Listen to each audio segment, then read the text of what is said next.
चलिए सर, एक सवाल और है मेरे कि क्या आप डिफेंस की जगह, क्योंकि हमारा एक सवाल भी आया था, हमारे व्यूअर थे, उन्होंने पूछा भी था कि पीएसयू कोई फंड था उनका, उसमें उनका इन्वेस्टमेंट चल रहा है एसबीआई पीएसयू। सर, क्या आप डिफेंस की जगह इंफ्रा या पीएसयू फंड्स बेहतर रहेंगे निवेशकों के लिए? आज की तारीख में अगर हम लोग ओवरऑल देखते हैं तो small cap mid cap are expensive, let's accept the fact. Large cap अभी भी थोड़ा कम वैल्यूएशन पे जहाँ पे हम लोग इन्वेस्टमेंट कर सकते हैं। ओके, जहां तक सेक्टर का सवाल है तो यहाँ पे दो चीज अभी जो मार्केट को खटक रही है। एक है कि भाई ट्रम्प साहब अपने क्या करने वाले वो पता नहीं है। दूसरा ये है कि इंडिया कैसे परफॉर्म करेगा वो पता नहीं है। ठीक है, सो आइडियली कोई भी इन्वेस्टर तो आज इंटरनेशनल जो भी कंपनीज है, इंटरनेशनल फंड्स जो इंटरनेशनल कंपनीज है उसके ऊपर थोड़ा फोकस मत करेगा।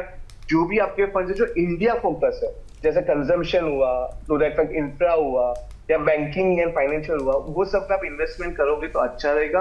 बट इवन द फैक्ट कि ये आप अपना ड्यू डिलिजेंस प्लीज चेक करिएगा। ये टिप के हिसाब से मत इसको टिप मत समझना, इसको अपना ड्यू डिलिजेंस, अपना रिस्क एपेटाइट समझना। अगेन आप सेक्टर कॉल लेने वाले हो तो आप 10 साल एटलीस्ट लेके चलिएगा। सेक्टर कॉल लोगे तो एटलीस्ट आपको ध्यान में रखना है कि राइट एंट्री राइट एग्जिट मिलना इंपॉर्टेंट है। अगर वो दो चीज आपको नहीं मिल रही है तो लार्ज कैप मिड कैप दो, जो मैं बोला कि दाल चावल रोटी पे आप फोकस करो। अपना जो फंड मैनेजर होगा वो अपने कॉल के हिसाब से आपको रिटर्न दे देगा। ठीक है, आपने कहा ऋषित जी कि राइट एंट्री राइट एग्जिट बहुत ज़्यादा इंपॉर्टेंट है, तो क्या हम मानें कि ये एंट्री का मौका है या जो दर्शक हमारा शो इस वक्त देख रहे हैं उन्हें थोड़ा इंतजार करना चाहिए?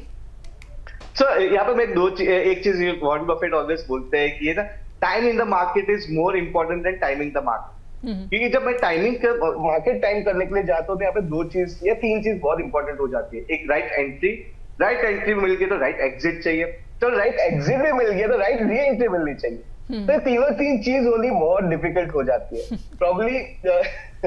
उसके अच्छा मैं यही बोलूंगा, आप अपने गोल के हिसाब से देखिए, आपके रिस्क के हिसाब से देखिए। से आपका इन्वेस्टमेंट का जो रिटर्न है वो 80% is upon your behaviour, 20% he allocation, technical allocation या फंड अलोकेशन। तो आप 20% को 80% मत कर दो, प्रॉब्लम में आ जाओगे। 80% को 80% बिहेवियर को आप ध्यान में रखो, सब कुछ आपका should not be a problem.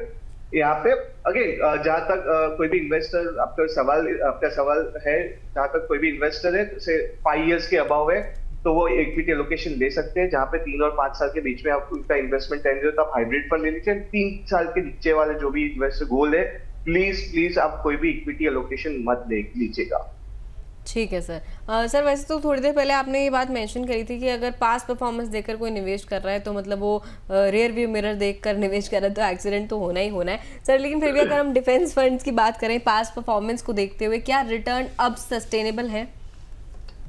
अभी भी जैसे मैं बोला कि आपका जो पीई रेशियो है, पीई 54 है, उसका एवरेज पीई है अराउंड 37 का। तो एक चीज तो है कि वो बहुत अभी भी वैल्यूएशन हाई साइड पे है। हाँ, पास्ट परफॉर्मेंस, जैसे हम लोग बोलते हैं पास्ट परफॉर्मेंस कैन हैपन और कैन नॉट रिपीट, वो तो मुझे पता नहीं पास्ट परफॉर्मेंस रिपीट होगा कि नहीं। बट अगर मैं एज अ मार्केट की अगर बात करूं, जनरल मार्केट में कैसे आपका रिटर्न आता है, एक फॉर्मूला याद रखिएगा कि जीडीपी प्लस इन्फ्लेशन, वो आपका मार्केट रिटर्न है। जीडीपी आज 6-7% है, इन्फ्लेशन अगर 6-7% आपको 12 से 14% मार्केट लॉन्ग टर्म में रिटर्न दे देगा।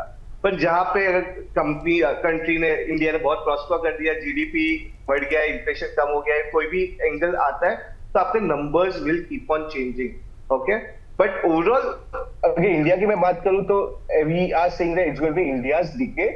सबसे ज्यादा शायद इंडिया में ग्रोथ आएगा, बट अगेन ऐसा ग्रोथ ऐसा नहीं कि आपको वन साइड ग्रोथ है कि ऊपर नीचे होगा, बट नेक्स्ट 10 years 15 years लोग के इंडिया बहुत जबरदस्त परफॉर्म कर सकता है।